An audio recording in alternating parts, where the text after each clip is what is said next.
Welcome back to another dicondissectional production hosted by Deathstroke9. Today, we're going to be reacting to Grand Funk Railroad live, Inside Looking Out. I believe it's 1969. Welcome back, everybody. Alright, so this is Deathstroke9. If you're new here, welcome. Consider subscribing to the channel if you enjoy the content. The main thing that hopefully makes my channel different is a lot of times I dissect the lyrics and what the music means to me as a person, and then we talk about what we think the song means. However, this video is going to be a little bit different, just like all the live videos I do, because we reacted to this song a while ago, guys, and it got a lot of comments saying the live version was better. And I said, okay, I'm going to do the live version. It's been a while since I did that video, but here we are, and I think we're finally going to do it. So I went and I searched Grand Funk Railroad Inside Looking Out live. The original I loved. Like what I heard originally, it was awesome. But this has 4.8 million views, so I'm assuming, hopefully it's the right one. Inside Looking Out from 1969. So, yeah. There's not that much else to say. I'm really excited to get into this. We heard the song once before as the studio version. I think you guys might have said that there were like less people in the studio version than there are in this or something. I'm not entirely sure. Let me know why is this version so much better? Is it just live, their performance was just incredible compared to, the studio version, or is there something else? Is there more to it? Because I feel like there probably is. Because I got a lot of people saying no, they meant react to the live version. So, yeah, leave a comment. Let me know what else you'd like me to react to. And let's get into this. Grand Funk Railroad, Inside Looking Out, live. 3, 2, 1.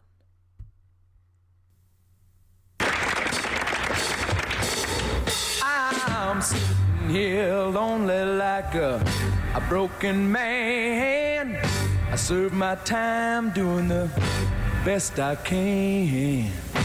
Balls and bars, they surround me, but I don't want no sympathy. No, baby, no, baby. All I need is some tender loving. Keep me sane in this burning oven. And when my time is up, you be my reaper. Like it's mud on a God's green earth. Be my reaper, yeah. Gonna keep fucking that thing. No, no, no, no, no, no. No, no, no, no, no, no. Yeah, yeah, yeah, yeah.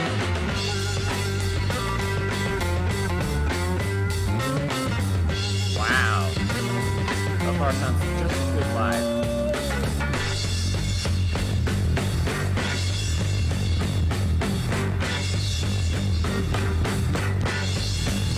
I said now, baby, just fucking, let me feel good. Yes, I feel good. Let me feel alright. Yes, I feel alright. Yes, I feel alright. Very unique voice.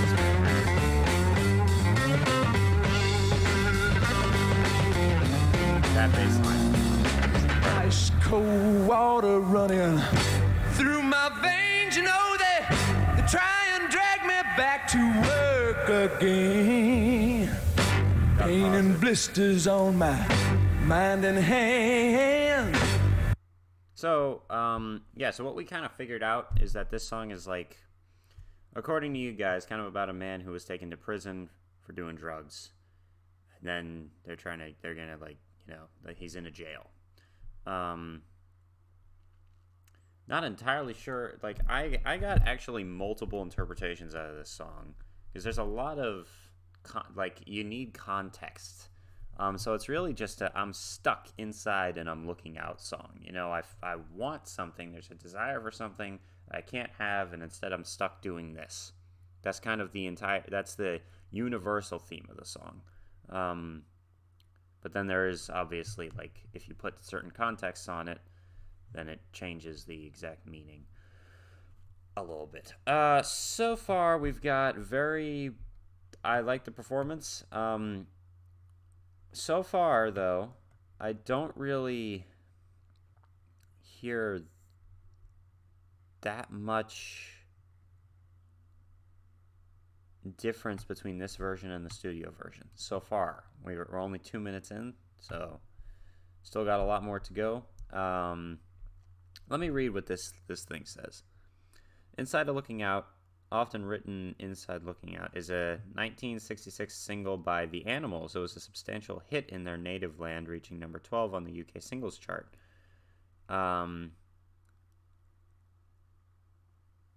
In 1969, it was covered by Grand Funk Railroad. I had no idea this was a cover.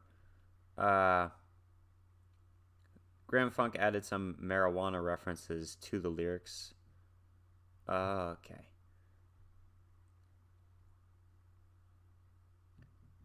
Oh, wow. There's a lot of covers of this band. I mean, not this band, of this group. I'm still saying it wrong. Not of this group either. Of this song. Okay. Well, it's still just the three guys. So far, I love this song. So, this is great. Yeah, not much else to say. Let's just keep this going. 3, 2, 1. Let's continue. Work all day making up a nickel bags and a... Let me bring it back a little bit. Sorry. Pain and blisters on my mind and hand. Work all day making up a nickel bags and a...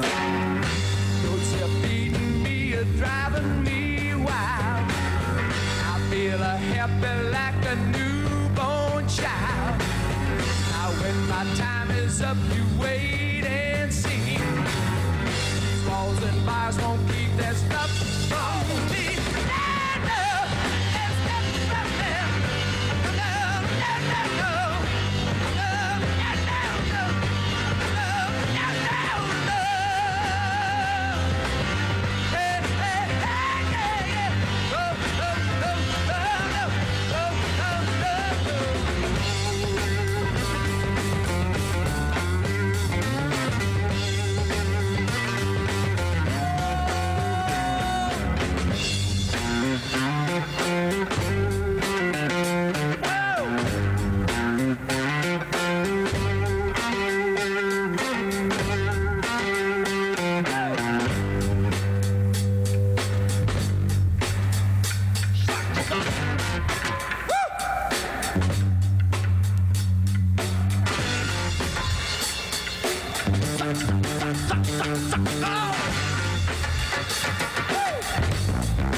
There it is. Wow. Okay. Now we're in different territory.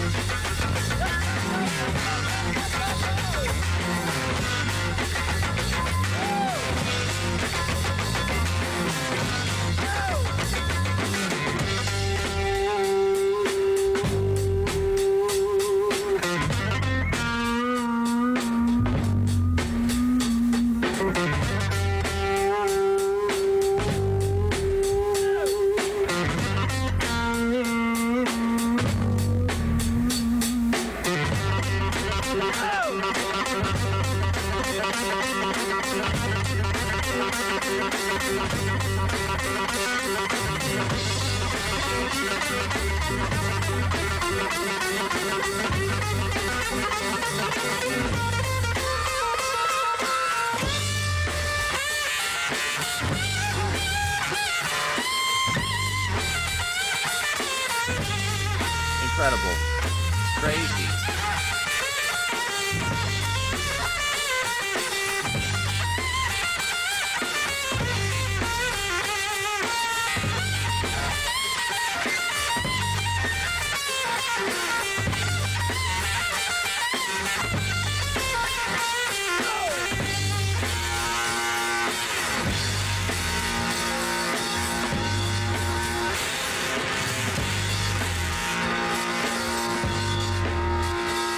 He's definitely feeling it.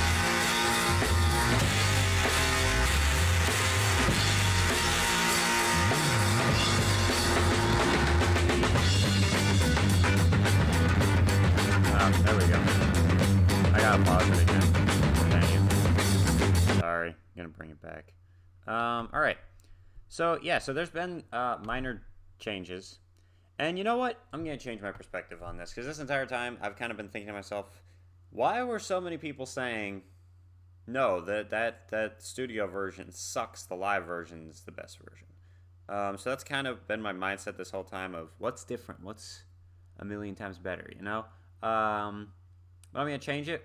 We're just going to listen, all right? Because there was some minor differences, and it's just cool seeing them play this song live, because this is very much a jamming out song, really, you know? Like, it's this one bass line, really, in the background, this entire part, and him just kind of, you know, he's doing all types of stuff on the guitar, all off of this, like, one note that he's playing. You know, it goes, dude, you know, and that's it. And it's like, just drawn out jam track, really. And then all the singing parts are, until he gets to like that chorus, is just like, dang, sing, you know, it says the lyrics, and, you know, it's a very interesting song. It's very much like just an epic song, you know, like it's a grand song. It's a funky and grand song. So, yeah, I had no idea this was a cover, actually, which is very interesting. Although, you know, I read that off of this description. It could be wrong. I'm not sure. But, who knows? So, yeah. Sorry I have to pause it so much, but that's the YouTube will take the video down if I don't. Yeah, so like I said, changing my mindset. We're just going to enjoy the music. And that entire guitar part's awesome. Watching them do it live is what makes this really cool, you know? Because in a studio, you have, like, you can do it as many times as you need to, right? Not only that, but you, like, record the stuff separately, right? And I'm not sure, like, bands do it different ways, and maybe they did it differently in 1966 or whenever this was originally recorded. 1966 by the Animals. 1969 it was covered by Grand Funk Railroad, you know. So there are definitely differences, you know. Like there probably are differences in how music is recorded. But as far as I know, you record the vocals. No, you don't record that first. You record the guitar, the bass, the drums, all the instruments separately, then mix them together, or then like record the vocals over them so that you can sing with, you know, the music. You can redo it as many times as you need to. But then when you play something live, you're all doing it at once, and you only have one chance. You know, it's your one shot. So that makes it very interesting to see a band pull off any song live, really.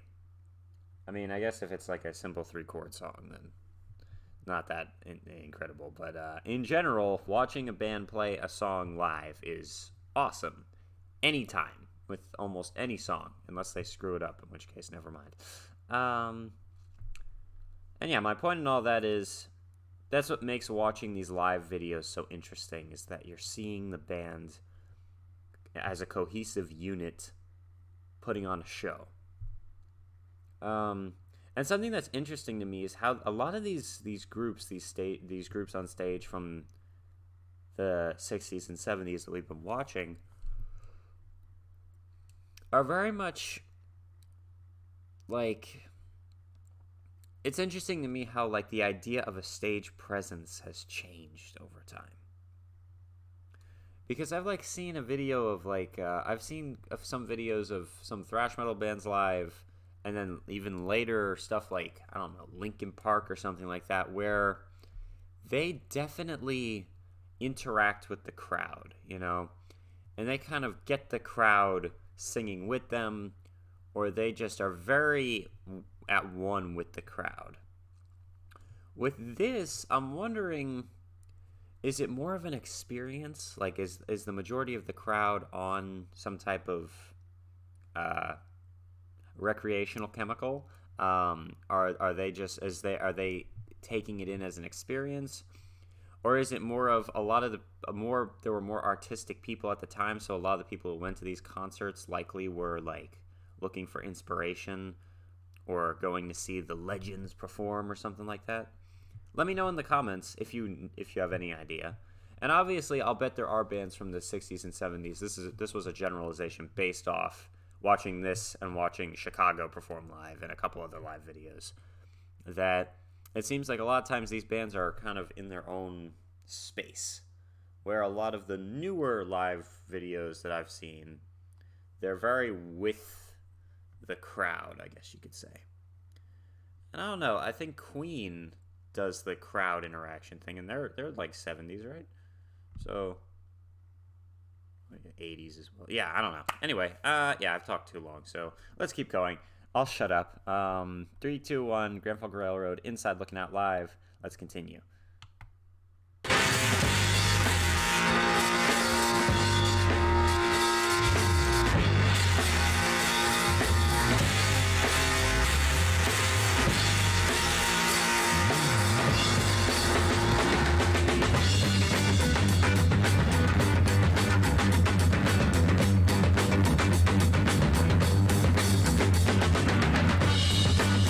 Why, but this man reminds me of somebody. He looks a little bit like somebody. The lead singer, guitarist. That's also awesome. He's singing and playing the guitar at the same time. That's very difficult right now, to do, Mama. Especially with like solos and stuff. I need you right now, baby. You're right by my side, honey.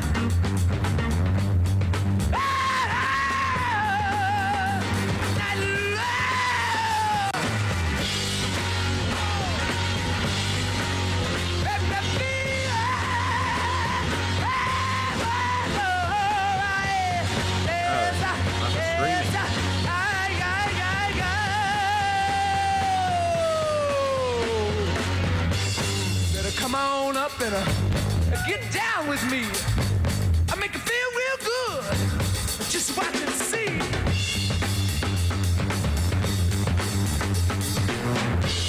The bass player is incredible.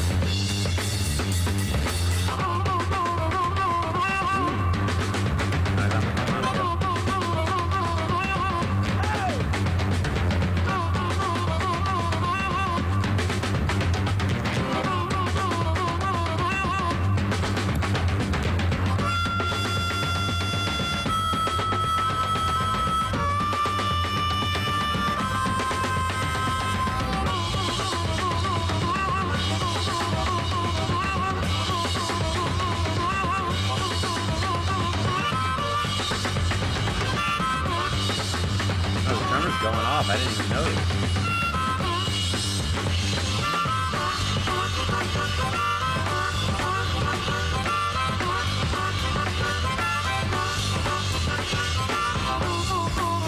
I'm getting lightheaded from all this.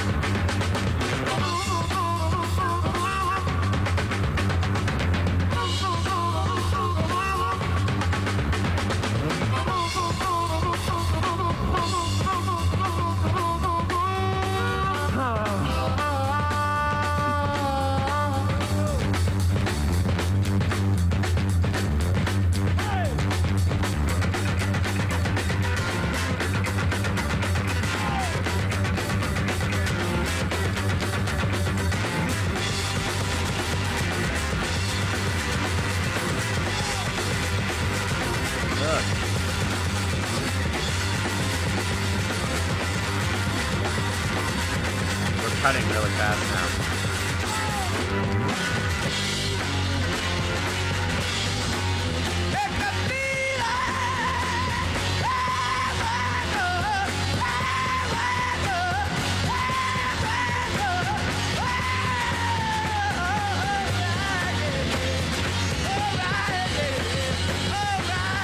Great vocal chords.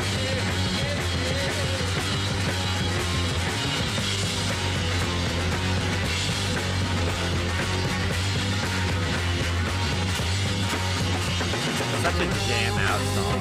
Exactly what it is.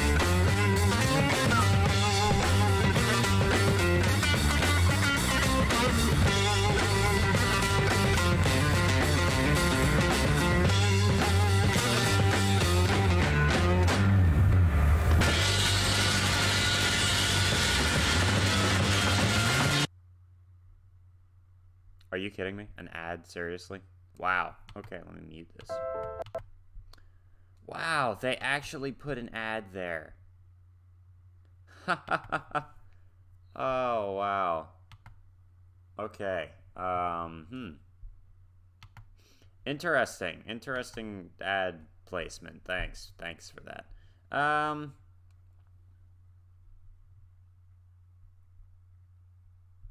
Just gonna bring it back a little bit and let's just finish it. Here we go. That's just the ending. A lot of bands do this with the song, especially live performances. Going crazy.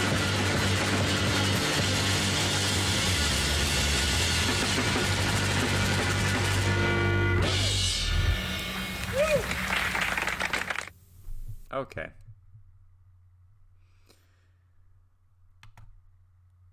Alrighty then.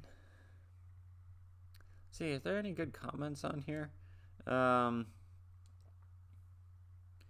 sings, shreds guitar, and plays harmonica all in one song. Yep. Love it. When you actually had to play a musical instrument to be called a musician. Pure talent. It's his true voice. Brilliant. Do people even realize that this band only consisted of 3 people doing everything, including a harmonica and homemade guitar with duct tape? It's rock, it's blues, it's soul, it's funk, it's grunge. Okay. It's the coolest song ever. Good God, they were playing it like it was their first and last show. One of the best live performances I've ever seen. 1/4 the size, 10 times the power. What a lame audience. There you go. Yeah, no one was cheering. No one said a thing. That was weird, yeah.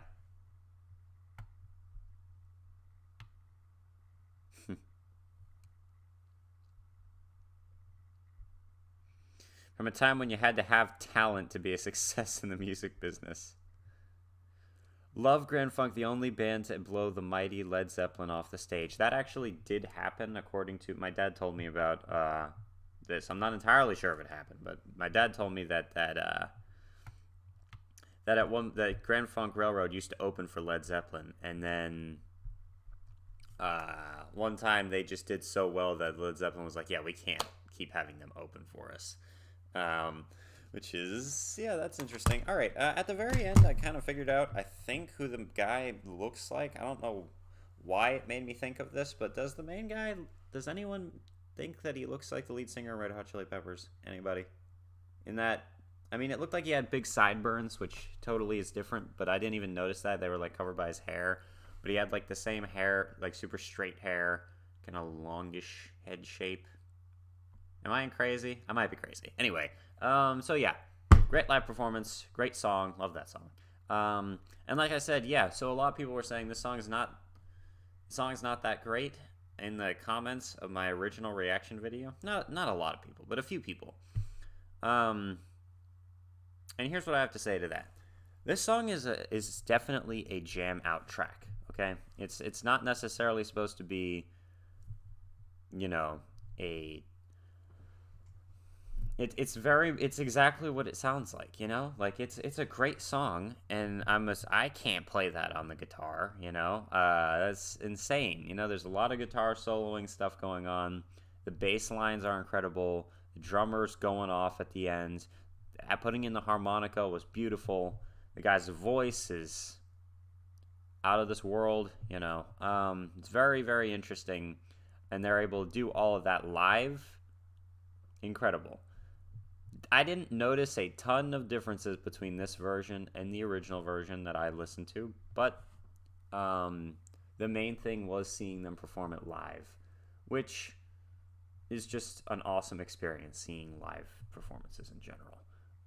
Especially since I personally have been to 0 concerts that were not like a festival of Christian music that's like on the radio, like on Sirius XM. That'd be channel 63 or whatever, you know. So yeah, I've never been to a live performance or a real concert of any like mainstream or secular, or, you know, I really haven't been to that many Christian concerts either. So it's always interesting to me to get to see live performances and be like, I'm here now. Here I am. In the future, I'm there, you know. Well, technically I'm not, but as close as we can get. Anyway, all right, thank you guys for watching. If you have any other Grand Funk Railroad songs, or really anything you'd want me to react to, let me know in the comments, and I'll try to get to it. And also, I said this in my announcement video, but I want to say it again. I might reiterate it like at the very end of every video. So if you've heard it before, in later videos, you might just skip by it if you want to. But yeah, so I created a Patreon page, and that's going to get you a lot of stuff if you join it, and you'll also be supporting me. So the main two things that I created the Patreon for was, first, to prioritize my content, so patrons can request stuff, and their requests will be gotten to first. And second, it's so that any video that gets blocked can go on Patreon, so you can watch it there, or technically on Vimeo through Patreon, unlisted and stuff, so it's exclusive to the Patreon supporters, like King Crimson, which just got taken down. Just like you guys said, probably shouldn't do any more of them outside of Patreon. Okay. Yeah, so, and then you get to see some videos before they come out. You also get access to an exclusive chat community or forum or whatever.